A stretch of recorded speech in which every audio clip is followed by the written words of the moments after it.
다들 한 번쯤 채널 돌리다가 우연히 케이블 방송에서 틀어주는 영화를 보게 되었는데 너무 재미있어서 아직까지 기억이 난다던가 명절에 하는 특선 영화를 보게 되었는데 너무 감명 깊게 봐서 인생 영화로 남게 된 그런 경험 있지 않으세요? 가끔은 극장에 가서 찾아보는 화려한 신작 영화보다 이렇게 우연히 만나게 되는 영화가 더 기억에 오래 남는 것 같아요. 그래서 오늘은 TV에서 우연히 봤는데 너무나 인상 깊었던 영화에 대해서 이야기해 보려고 해요. 지금 시작합니다. 무비앤 스토리. 저희가 오늘은 새로운 DJ로 새로운 사연으로 다시 찾아왔는데요. 바로 TV에서 우연히 본 영화입니다. 그 전에 다들 인사 한 번씩 해주세요. 안녕하세요. 혜인 DJ입니다. 네, 안녕하세요. 승호 DJ입니다. 네, 안녕하세요. 새로운 메인 DJ 선희 DJ입니다. 와. 와. 그러면 일단 혜인 DJ가 준비해온 영화부터 얘기해볼까요? 네. 제가 TV에서 인상 깊게 봤던 영화는 나 홀로 집에라는 영화예요. 저는 사실 TV에서 본 영화가 몇 개 안 돼요. 명절에 해주는 특선 영화 같은 것도 한 번도 본 적이 없고요. 영화는 영화관에서 봐야지라는 생각을 가지고 있어서 선희 DJ님께서 주제를 딱 TV에서 본 영화 이렇게 정해주시니까 전 이게 정말 어려웠거든요. 그래서 곰곰이 생각해봤는데 그러다가 떠오른 영화가 바로 나 홀로 집에라는 영화였어요. 제가 이 영화를 접했을 때가 한 5년 전 겨울이었는데요. 그때도 지금처럼 되게 추웠어요. 밖엔 눈이 와서 녹지도 않고 쌓여 있었고요. TV에서는 크리스마스라고 연말 특집 프로그램을 하거나 캐롤 소리 막 들리고 그랬어요. 가족이랑 밥을 배부르게 먹고 귤을 한 바구니 들고 이렇게 따뜻하게 데펴둔 장판에 들어갔어요. 발도 녹이고 몸도 데우면서 채널을 돌리는데 나 홀로 집에가 나오는 거예요. 제가 봤던 장면이 딱 어떤 장면이었냐면 아마 나 홀로 집에서 제일 유명한 장면일 텐데 케빈이 아빠 화장품을 착 소리내게 바르고 깍 하고 소리 지르는 부분 있잖아요. 그 부분이었거든요. 그래서 크리스마스에 모두 TV로 이 영화를 한 번쯤은 접해보지 않았을까 싶어요. TV에서 하는 영화를 잘 안 보던 제가 나 홀로 집에 영화 시리즈는 다 봤던 기억이 있네요. 이 영화에 대해서 모두 잘 아시겠지만 한번 이렇게 줄거리를 간략하게 소개해드리자면 이 영화는 1991년에 개봉을 했어요. 크리스마스 시즌에 말썽꾸러기 케빈이 의도치 않게 집안 가족들로부터 떨어지게 돼요. 그래서 나 홀로 집에 머물게 됩니다. 혼자 남은 케빈은 형과 누나들의 방을 구경하거나 침대 위에서 마음껏 뛰면서 자유를 즐기는데요. 그러던 도중 빈집털이 2인조 도둑이 케빈의 집을 노리고 있다는 사실을 알게 됩니다. 자신의 집을 도둑들에게 쉽게 뺏길 수 없었던 케빈은 어린아이답지 않은 기질을 발휘하게 됩니다. 케빈이 도둑을 물리칠 수 있는지는 이번 겨울에 TV에서 한번 확인해 보시면 될 것 같아요. 네, 잘 들었습니다. 진짜 나 홀로 집에는 1991년에 개봉했잖아요. 네네. 지금 30년이 거의 지났는데도 아직도 크리스마스 하면 떠오르는 대표적인 영화인 것 같아요. 네. 그러면 다른 DJ분들도 혹시 크리스마스 하면 떠오르는 영화가 있나요? 저도 근데 나 홀로 집에가 가장 생각이 많이 나는 것 같은데 그 시집이나 이런 OCN 크리스마스에 틀면은 크리스마스는 케빈과 맞아. 함께 승호 오빠는 이제 크리스마스 때 케빈이랑 같이 보내실 거예요? 아직까지는 뭐 그럴 것 같은데 저도 여자친구가 크리스마스 때 여행을 가가지고 네, 저도 아마 혼자 DJ도 네, 혼자 케빈과? 네, 케빈과 보내지 않을까라는 생각이 듭니다. 저런 그래서 뭐야? 승호 DJ는 뭐 저는 크리스마스 하면 생각나는 영화 있어요? 크리스마스 영화는 아닌데 어바웃 타임이 아. 제가 봤을 때가 그때 개봉 때가 연말이었을 맞아요. 거예요. 그래서 그 기억 때문에 계속 떠오르는 것 같아요. 크리스마스 영화는 아닌데 그냥 맞아, 어바웃 뭔가 타임이 영화 분위기가 분위기도 그렇고 그런 것 같아요. 선희 DJ는요? 저는 러브레터라는 영화 지금 생각나는데요. 러브레터요? 네, 오겐키 데스까 하고 아. 서론에서 소리치는 영화인데 그런 겨울 분위기가 되게 잘 드러나는 영화라서 그 영화가 떠오르네요. 그렇군요. 네.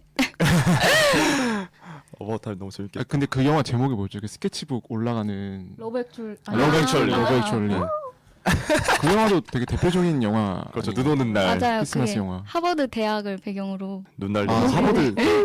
배경이었어요? 저 이번에 최근 수업에서 교수님이 알려주셔서. 근데 제가 나홀로 집에라는 영화를 들고 왔잖아요. 네네. 근데 이 영화의 케빈처럼 만약에 그렇게 할 수 있을 것 같아요. 만약에 우리 집에 도둑이 든다고 가정을 했을 때 그 도둑을 내가 스스로 무찌르기 위해서 앞정을 깐다던가 아니면은 집안을 다 뒤집어 엎어가지고 이렇게 여기를 밟으면 지하로 떨어진다던가. 저는 옛날에는 정말 재밌게 봤거든요. 근데 점점 이제 시간이 지나고 생각을 해보니까 이게 너무 좀 잔인한 행동 아닌가라는 생각이 들었어요. 지금도 생각이 나는 게 케빈이 옥상 위에 있고 도둑들은 집 밖에 밑에 있었는데 케빈이 웃으면서 안녕을 하더니 벽돌을 던져서 얼굴에 맞는 장면이 아직도 생각이 나거든요. 그래서 아 이거는 좀 잔인하지 않나라는 생각이 들었어요. 진짜 그렇게 얘기를 듣고 나니까 케빈이 진짜 어린애답지 않게 좀 영악하죠. 네, 맞아요. 맞아. 진짜 어린애가 생각할 수 없는 행동이잖아요. 어떻게 보면은. 저는 못할 것 같아요. 일단 집이 아파트 구조기도 하고 네. 평수가 너무 현실적이시네요. 평수가 조그마긴 하니까 네. 근데 그거 이건 걸리지 않을까. 케빈도 조금 그런 면이 있는데 도둑들도 되게 바보 같아서 네, 그렇죠. 뭐 일반 도둑이었으면 당하지 않았을 법도 해요. 사실 맞아요. 케빈이 한 장난에. 15초 만에 그냥 집 털고 나가는 그쵸. 그런 기사도 있고. 진짜. 아 근데 그 나홀로 집은 배경이 어디예요 그러면? 아 시카고인 것 같은데요, 그렇죠? 들어본 것 같아요 그런 말을. 맞아. 아. 그러면 이제 제가 준비해온 영화로 넘어갈까요? 네.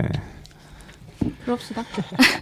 저 같은 경우에는 아빠가 워낙 TV를 좋아하셔서 제가 원하는 프로그램을 마음대로 보기가 힘들었거든요. 그래서 아빠가 나가셨을 때 몰래 케이블 채널에서 본 페이런트 트랩이라는 영화가 제일 기억에 남아요.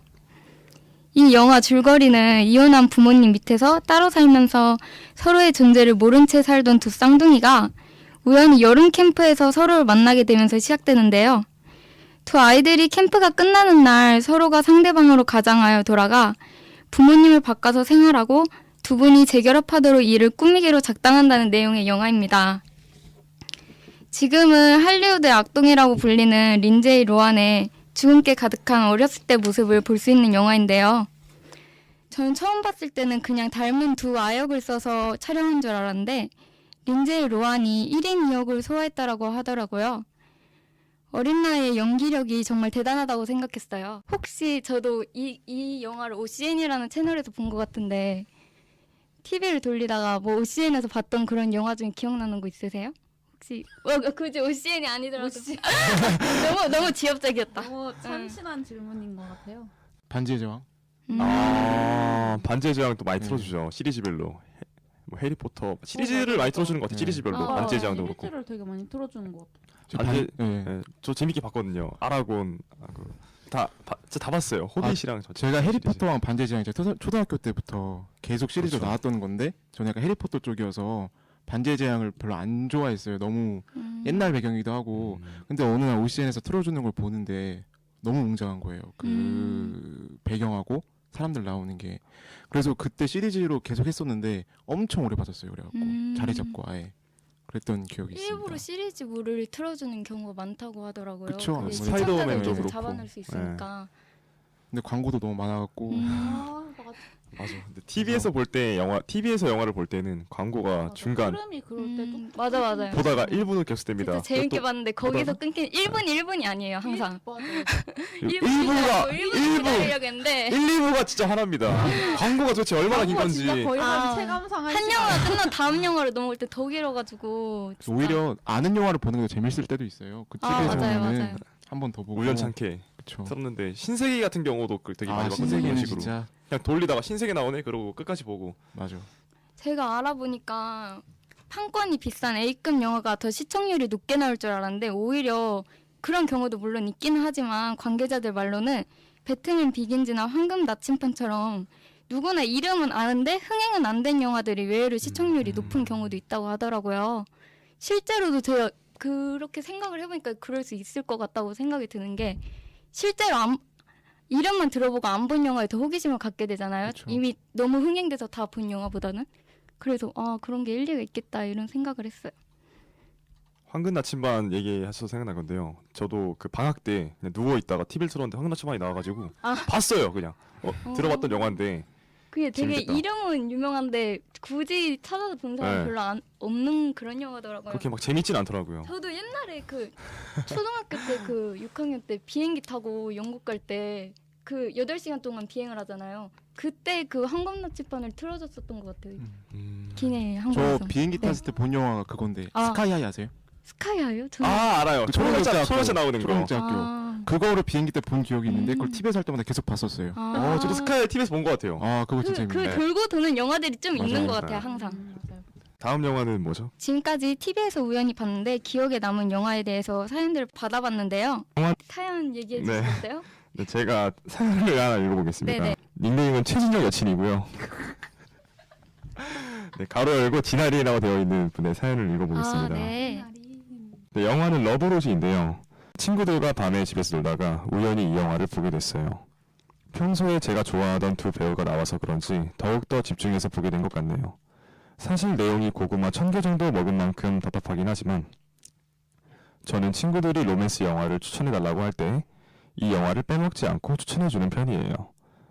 이 영화는 영상미가 굉장히 잔잔하고 아름다워요.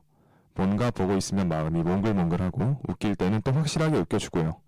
속으로 답답한 주인공들의 모습에 조바심이 나기도 하고요. 영화가 끝나갈 때쯤 나오는 로즈의 모습은 정말 예쁩니다. 자신의 확실한 마음을 깨닫는 그 모습이 눈빛이 그렇게 사랑스러워 보일 수가 없는 것 같습니다. 이 영화가 알려주는 건 아마 사랑은 타이밍과 용기가 중요하다는 것을 알려주는 것 같습니다. 가장 마음에 들었던 구절은 너의 가치를 존중하고 너의 모든 부분 그리고 단점까지도 사랑해주는 그런 남자를 만나 라는 구절인데요. 지금 저를 많이 아껴주고 사랑해주는 남자친구가 떠올라서 그 구절이 문득 생각난 것 같습니다. 오빠 고마워라고 사연을 보내주셨는데요. 영화 러브로즈 혹시 다들 보셨나요? 당연하죠. 네, 봤어요. 진짜 여자 배우가 그 사연에서처럼 진짜 이쁜 것 같아요. 릴리 콜린스. 릴리 어, 콜린스. 맞아요. 네, 최근에 옥자에도 나왔다고 하던데. 네, 저 옥자를- 인상 깊었어요. 옥자에서 되게. 그 옆에서 같이 동물 인권 단체에 속해 있던 역할로 나왔는데 네. 러브로즈랑은 이미지가 되게 달라요. 아. 거기서 나오는 이미지랑 옥자에서의 이미지랑은 되게 상반된 이미지 같습니다. 저는 백설공주에서 나왔던 릴리 콜린스 모습을 봤는데요. 진짜 하얗고 순수하고 예쁜 공주의 모습을 잘 보여준 것 같아서 이 러브로즈란 영화를 저는 보지 않았지만 꼭 한번 봐야겠네요. 헤이디 제이는 러브로즈를 보면서 어떤 느낌이 드셨어요? 왜 저렇게 갈팡질팡하고 둘은 이미 좋아하는데 왜 그렇지? 고구마 1000개를 먹은 것 같은 느낌이라고. 왜 그렇지? 이게 영화가 진짜 보면서 열받아요. 이게 무슨 로맨스 영화야? 약간 이러는데 아까 사연에서도 말했다시피 영상미가 진짜 좋아요. 그 어디지? 공항에선가? 둘이 이렇게 풀샷으로 잡아서 달려가서 앉는 장면이 있거든요. 그 장면에서도 그렇고 곳곳에서 되게 그럼 분위기가 좋아서 이 영화가 좋게 기억이 되는 거지 내용 스토리적으로만 봤을 때는 정말 별로예요. 보면서 감사합니다. 진짜 음악은 좋은데 사실 보다 보면 답답해서 못 보겠다는 얘기가 많더라고요. 그래서 약간 스토리적인 측면을 기대하기보다는 약간 연인들이랑 분위기적으로 보기에 좋은 영화가 아닐까 이런 생각이 드네요. 러브로즈에 대한 얘기 다 아. 들어봤고요. 다음은 뭔가요? 다음 사연에서는 스포트라이트라는 영화를 이야기해 주셨는데요. 네. 2016년에 아카데미 최우수 작품상과 각본상을 받은 영화 스포트라이트는 미국의 3대 일간지 중 하나인 보스턴 글로브 내에 스포트라이트라는 팀이 2002년 가톨릭 교구 사제들의 아동 성추행 스캔들을 고발한 실화를 바탕으로 만들어진 영화라고 해요. 이런 걸 보도 안 하면 그게 언론입니까? 라는 영화의 명대사를 통해 알 수 있듯이 언론의 역할과 감춰진 진실을 찾아가는 기자 정신이 무엇인지 보여주는 영화라고 합니다. 이 사연을 보내주신 분께서는 자극적인 소재를 현실감 있고 담백하게 전달해서 더 기억에 남으셨다고 하네요. 이런 영화는 좀 언론 걔를 준비하시는 분들이나 이런 분들이 보면 정말 좋을 것 같아요. 또 제 친구들이 언론 전공인 친구들이 많으니까 그런 친구들한테 추천해주고 싶네요. 한번 봐야겠네요. 이 아동 성추행에 대한 스캔들이 잘 풀리나요? 고발은 하지만 약간 잘 풀렸다거나 하기 애매한? 네, 애매한. 그러니까 다시 한번 영화로 회자시키는 약간 그런. 이게 근데 만약에 배경이 네. 미국이 아니라 우리나라였으면 어떨까 우리나라였으면은 불가능하다고 그럼 뭐 생각해요. 영화 내부자들처럼 네. 되는 거죠. 약간 좀 도가니 이런 느낌인가? 좀 약간 실화를 바탕으로 했다 하더라도 실제로 그 팀을 사용해서 나올 수는 없을 것 같아요, 솔직히. 이런 영화는 대한민국 상영하면 보통은 부패된 언론을 중점으로 좀 그렇죠. 잡아주죠. 제보자들. 그렇죠. 도가니. 아까 말씀하신 도가니나. 네. 솔직히 좀 다루기가 좀 어려운 측면이 있었어요. 워낙 괜찮아요. 저는 불교니까요. 진짜 불교예요? 근데 진짜 불교입니다. 이틀 전에 또 절 갔다 왔어요. 저도 사실 가톨릭이 약간 천주교 쪽인데 제가 사실 천주교를 믿거든요. 그래서 이거를 보고 진짜로 이런 일이 일어날 수가 있네. 이게 말이 되나. 또 전 절 다니는데 이틀 전에도 다녀왔거든요. 저도 절은 되게 좋아합니다. 네. 고즈넉하고 그 안에 사상이 네. 굉장히 매력적이어서 또 아름답죠. 맞습니다. 네. 성당보다는 절이 근데 절 관련된 영화는 없나요? 절에 관련된 불교 영화? 한국 영화 되게 많죠. 맞아. 네.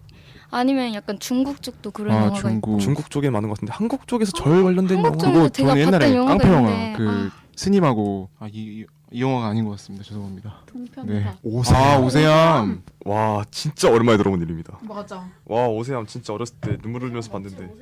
동작. 오세암 절 맞아요. 네. 오세암 울 것 같아 지금. 그러면 마지막으로 새로 오신 승우 DJ 분께서 네. 사연 준비해 주셨는데요. 어떤 사연인가요? 아, 네. 마지막 사연인데요. 그 세븐 파운즈라는 영화를 추천해 주셨어요. 영화 세븐 파운즈는 사고로 7명의 사람과 그리고 사고를 내버린 남자가 그에 대한 죄책감에 대한 대가로 자살을 통해서 사람들에게 장기를 기증하기로 결심만드는 내용의 영화입니다. 중학생 때 우연히 OCN을 통해서 본 영화라고 하셨어요. 이 영화를 보고 윌 스미스를 좋아하게 되었다고 하네요. 처음에는 윌 스미스 행동이 무슨 의미였는지 몰랐는데 나중에 알게 되었을 때 느꼈던 전율이 아직도 생생하다고 하십니다. 윌 스미스의 혹시 다른 영화 보신 분 있나요? 많죠, 되게. 많죠 되게 행콕 행복을 찾아서. 맨인 블랙. 그쵸, 맨인 블랙도 네. 있고. 이 영화에서는 되게 연기력이 좋았다고 하더라고요. 윌 스미스가. 되게 심도 있는 영화네요. 네네. 이게 처음에 포스터만 보고 약간 액션 영화인 줄 알았는데 보다 보니까 되게 좀 삶에 대해서 다루는 영화라서 철학적. 의외였다는 반응도 있다고 하더라고요. 혹시 여러분은 이런 상황이 오면은 장기 기증을 할 생각까지 하실 것 같으세요? 저는 솔직히 못할 것 같아요. 그렇게. 저는 맨정신으로 살 수는 없을 것 같아요. 뭐 이게 어차피 되게- 못 살 것 같은데 그러면 이런 것도 약간- 어느 정도 감정이입이 되긴 해요. 사실. 하긴 사람을 7명이나 실수긴 하지만 사고긴 네. 하지만 그런 상황이 온다면 죄책감이 굉장히 심할 것 같긴 하네요. 근데 이 주인공이 자살로 해서 장기 기증을 함으로써 이 7명의 피해자들한테 어떻게 보면은 보상을 하겠다는 거잖아요. 네, 근데 그게 솔직히 이미 죽은 사람한테 직접적으로 네네. 보상을 할 수는 그래서 없고 저는 이 영화를 보면서 약간 의문이 들었던 게 자기가 죽는 걸로 이 7명의 목숨이 정당화가 되는 행동인가에 대해서 좀 생각을 해봤거든요. 약간 저는 개인적으로는 정당화는 될 수 없고 그래도 내가 세상에 내가 끼친 해악을 약간 조금이라도 내가 그걸 갚겠다 약간 그런 것 같은 완전히 그게 해소될 수는 절대로 없다고 생각해요. 저도. 자기 합리화죠. 네, 어떻게 보면 자기 마음 편하자고 한 걸 수도 있고. 저는 제목은 모르겠는데 이 영화랑 약간 비슷한 주제를 가지고 한 장기 기증에 관한 영화인데요. 장기 기증까지는 아니고 그러니까 자신의 뭐 부모님이었나? 그 사람이 죽었고 그 죽인 사람을 복수하기 위해서 7명을 모아요. 6명인가 7명을. 네. 그리고 그 사람들에게 모았는데 그 사람들의 공통된 특징이 지인이 아파서 장기 기증을 받아야 하는 그런 상황을 가진 사람들을 모아서 이 사람을 죽여달라. 그러면 나의 장기를 여러분들에게 나눠주겠다. 하는 영화였는데 더5. 더 파이브 맞다 이거. 굉장히 흥미로운 내용이네요. 한국에도 이런 영화가 맞아요. 있는 줄은 처음 근데 알았어요. 그거는 완전히 액션. 약간 스릴러. 좀 표현하는 약간 네, 네. 내용도 다르긴 하지만은 네, 스릴러입니다. 스릴러. 장르도 완전 네. 다르긴 하네요. 장기 기증을 하긴 하는데 네. 좀 이게 바라보는 시각이 다르죠. 시각이 약간 다르죠. 복수를 위한 것과 그쵸. 약간 자신의 참회. 죄책감에 의한 그쵸. 그런 참회의 의미랑 약간 다르긴 하네요, 의미가. 지금까지 TV에서 우연히 봤는데 너무나 인상 깊었던 영화에 대해서 이야기해봤는데요. 다들 재미있게 들으셨는지 모르겠어요. 저는 여러분과 저희의 추억의 영화를 이야기해볼 수 있어서 너무 좋았어요. 한 번쯤 비슷한 경험이 있었던 분들이라면 자신에게 인상 깊었던 영화를 떠올리며 즐거운 시간을 보내셨을 것 같은데요. 다들 행복한 시간 보내셨길 바라며 오늘의 무비앤스토리는 이만 마칠게요. 다음에 또 만나요.